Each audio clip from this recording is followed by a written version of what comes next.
Hello student, मैं Manish sir.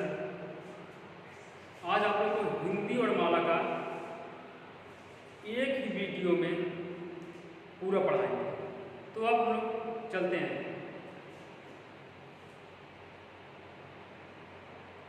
वर्णमाला की बात करें हम लोग तो टोटल कितने होते हैं? टोटल 52 होते हैं। कितने होते हैं? 52। उसी में 11 स्वर होते हैं और एक अनुस्वार और एक विसर्ग होते हैं। ठीक, तो हम लोग स्वर की बात करते हैं तो स्वर कितना है हमारा? 11 स्वर है। कितने स्वर हैं? 11 स्वर है। ठीक, जिन ध्वनियों के उच्चारण में बिना किसी रुकावट के निकलती है, जैसे कि अ आ, ई उ ए ओ और अब आया री। क्या आया? री। इसके बाद पश्च स्वर। अगर पश्च स्वर की बात करते हैं, जिह्वा के पश्च भाग से उच्चारित होता है। जिह्वा के पश्च भाग से जो उच्चारित होता है, जैसे अ आ ठीक, ये जिह्वा के जो है पश्च भाग से उच्चारित हो रहा है। कहाँ से हो रहा है?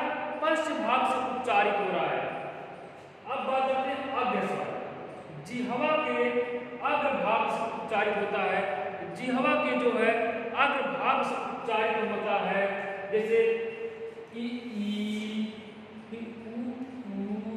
उ ओ।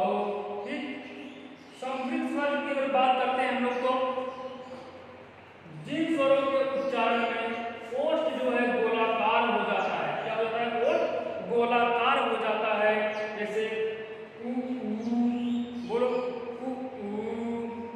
ठीक, फिर उसके बाद ओ आओ। ठीक, फिर इसके बाद आय। क्या आएगा? आय। ठीक, अब आवृत्त स्वर की बात करते हैं। ठीक ना, आवृत्त स्वर की बात करते हैं तो जिन स्वरों के उच्चारण में ओष्ठ जो है गोलाकार ना होकर फैले रहते हैं, जिन स्वरों के उच्चारण में ओष्ठ जो है गोलाकार ना होकर ये क्या होते हैं? फैले रहते हैं। क्या होते हैं? फैले रहते हैं। जैसे अ आ। क्या हुआ? अ आ। इसमें क्या रहा हो? फैल रहा है। क्या हो रहा है? फैल रहा है वो। इसका भी उच्चारण करो, ई।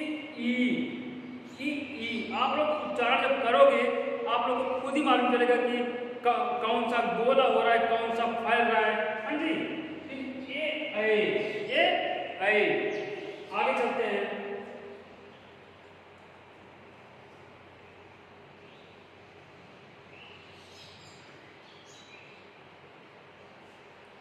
बात करते हैं हर्ष स्वर। आप लोग अगर ट्रिक से बताएं तो एक मात्रिक समय, जो एक मात्र में बोला जाए, एक मात्रिक समय, दो मात्रिक समय, त्रिमात्रिक समय। ठीक, देखो जिन स्वरों के उच्चारण में सबसे कम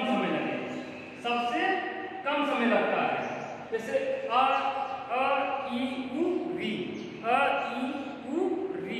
इसमें उच्चारण करने पर कम समय लगा है। क्या हो रहा है? कम समय लगा है।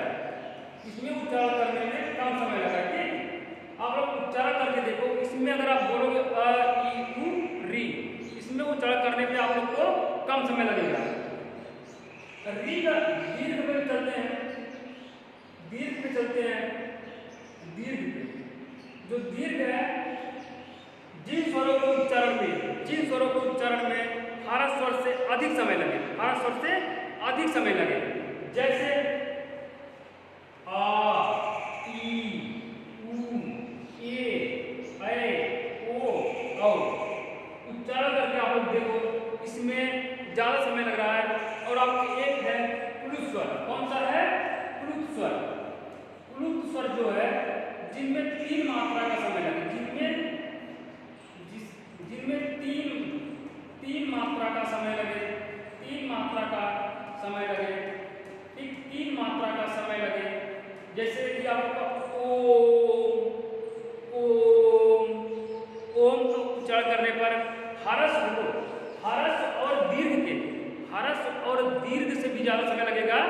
प्लुत स्वर में, किसमें?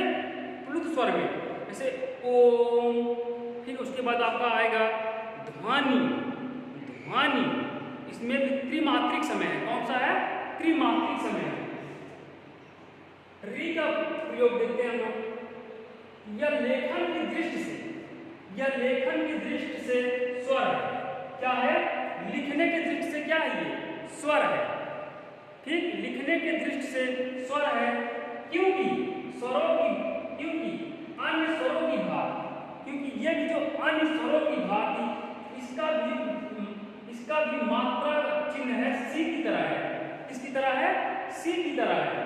परंतु उच्चारण की दृष्टि से, अगर आप उच्चारण करते हो उसकी दृष्टि से ये क्या है?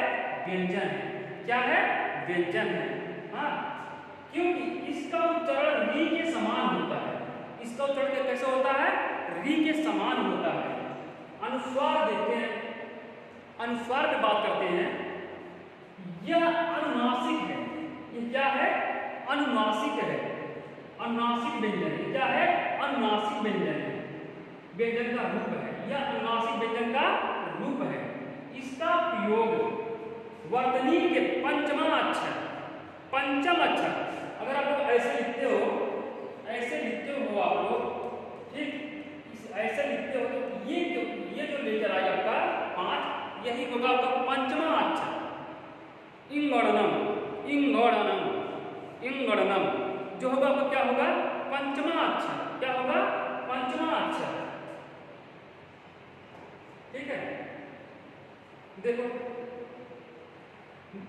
वर्तनी के पंचम अक्षर के स्थान पर होता है यदि शब्द उसी वर्ग का, यदि शब्द उसी वर्ग का नासिक व्यंजन इंगड़नम, जैसे कंचन हो गया। क्या हो गया? कंचन हो गया, कंचन हो गया, पंप हो गया, व्यंजन हो गया, गंगा हो गया, पंच हो गया, नंदन हो गया, कंठ हो गया, संपादक हो गया। ठीक, ये सब क्या है? अनुस्वार है। क्या है? अनुस्वार है। यदि शब्दों में भिन्न नासिक, भिन्न नासिक व्यंजन हो तो मूल पंचमा अक्षर लिखा जाएगा, जैसे जन, निम्न, उन्नत आदि, और हंस, चंदा, चंद्रा। ठीक, ये सब क्या है? आपका पंचमा अक्षर, पंचमा अक्षर अनुस्वार, पंचमा अक्षर अनुस्वार। अभी आपको बताया जो नासिका होता है, नासिका जो नाक से बोले जाते हैं। कहाँ से बोले जाते हैं? नाक से बोले जाते हैं। अगर आप उच्चारण करोगे क, ख, ग, घ, कहाँ बोलते हैं? नाक से। कहाँ बोलते हैं? नाक से।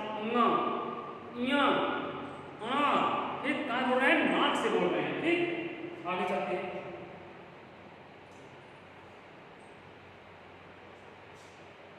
आगे चलते हैं, विसर्ग की बात करते हैं हम लोग। इसका उच्चारण हा के समान होता है। इसका उच्चारण कैसा होता है? हा के समान होता है। अतः, इससे हो गया अतः, प्रातः, दुख, दुख। ठीक, दुख तो दोनों टाइम होता है। ठीक, तो दुख हुआ, क्या हुआ? दुख हुआ, क्या हुआ? विसर्ग। ठीक, ठीक ना। लोग भी देखते हैं, लोग भी क्या होता है? अयोगवाद लोग देखते हैं। अनुस्वार का विसर्ग, अनुस्वार और विसर्ग क्रमशः अंग और आहा के रूप में, और आहा के रूप में स्वरों के साथ लिखा जाता है, स्वरों के साथ लिखा जाता है। परंतु इसकी स्थिति स्वर और व्यंजन, स्वर और व्यंजन के बीच की होती है। स्वर और व्यंजन की बीच की होती है। जो अनुस्वार है और विसर्ग जो है स्वर और व्यंजन के बीच की होती है। अर्थात उच्चारण की शुरुआत स्वर के साथ तथा व्यंजन से होता है। उच्चारण की शुरुआत स्वर के साथ तथा व्यंजन से होता है, जैसे अंग और आहा, अंग और आहा। हिंदी वर्णमाला में अयोगवाह कहा जाता है। हिंदी वर्णमाला में उसे क्या बोला जाता है? अयोगवाह बोला जाता है। अब बात करते हैं व्यंजन की। व्यंजन 41 कितनी है? 41 है। कंठ, तालव्य, मूर्धन, दंत, ओष्ठ। ठीक, कंठ से उच्चारण करते हैं पहले क ख ग घ अंगा। ये कहां से हो रहा है? हमारे कंठ से उच्चारण हो रहा है। एक बार आप लोग उच्चारण करके देखो क ख ग घ अंगा। ये कहां से हो रहा है? हमारे कंठ से हो रहा है। कहां से हो रहा है? कंठ से हो रहा है। तालव्य की बात करते हैं च छ ज झ ञ, च छ ज झ ञ। ये जो उच्चारण हो रहा है हमारे तालव्य से हो रहा है। बात करते हैं मूर्धन्य ट ठ ड ढ अ, ट ठ ड ढ अ। ये कहां से हो रहा है? मूर्धन्य से। दंत से बात करते हैं जो दांत से प्रयोग हो त थ द ध न, त थ द ध न। ओष्ठ की बात करते हैं प फ ब भ म, प फ ब भ म। ये कहां से हो रहा है? ओष्ठ। कहां से हो रहा है? ओष्ठ माने ओठ से। आगे चलते हैं अंतस्थ। अंतस्थ, अंतस्थ में देते हैं य लावा, य र ल और वा है। अंतस्थ व्यंजनों की संख्या कितनी होती है? 4 होती है। कितनी होती है? 4 होती है। ऊष्म व्यंजनों की संख्या कितनी होती है? 4 होती है। ठीक, संयुक्त व्यंजनों की संख्या कितनी होती है? 4 होती है। ठीक, अगर पूछा जाए अंतस्थ व्यंजनों की संख्या कितनी है तो 4 है। अच्छा, आप मुझे प्रश्न बताओ स्पर्श व्यंजनों की संख्या कितनी है? अगर पूछा जाए स्पर्श व्यंजनों की संख्या कितनी है? स्पर्श व्यंजनों की संख्या, स्पर्श व्यंजनों की संख्या तो आप इतना जान लो क से म तक, क से म तक हमारा क्या है? स्पर्श व्यंजन है। क्या है? मस, स्पर्श व्यंजन है। उसके बाद हम लोग बात करते हैं अर्ध स्वर। जो अर्ध स्वर है य और व है। क्या है? य और व है। उच्छेदित व्यंजन ड और ढ है। ग्रहित व्यंजन ज फ और आ है। लुंठित व्यंजन जो है र है। क्या है? र है। पार्श्विक व्यंजन ल है।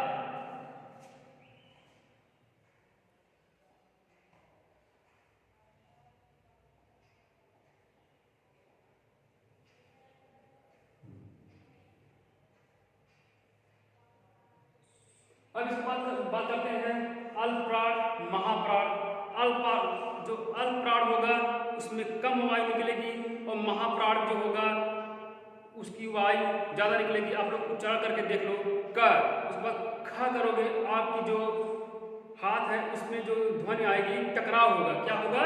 टकराव होगा। बोलो क, फिर ख, फिर ग, फिर घ। इसमें क्या हो रहा है? टकराव हो रहा है। देखो ये आपका अल्पप्राण पहला हो गया, फिर तीसरा हो गया, फिर चौथा हो गया।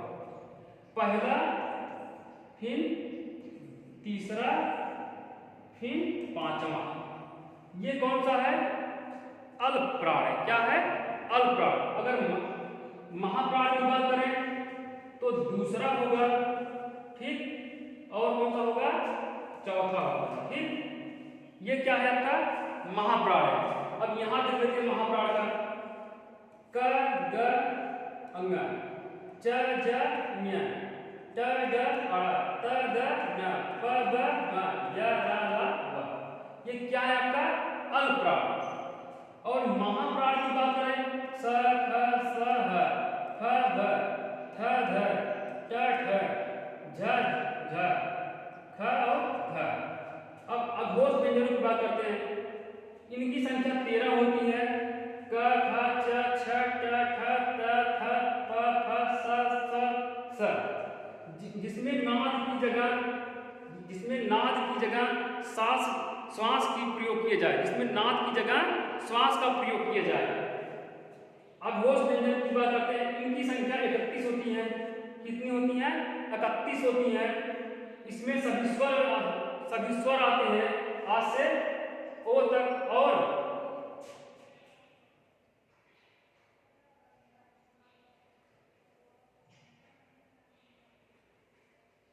और ग घ अंगा ज झ ञ द ध न ब भ म या रा ला वा और हा भी आपका आएगा सघोष व्यंजन। सघोष व्यंजन को भी घोष बोलते हैं। बाकी दूसरे वीडियो में मिलते हैं आपको।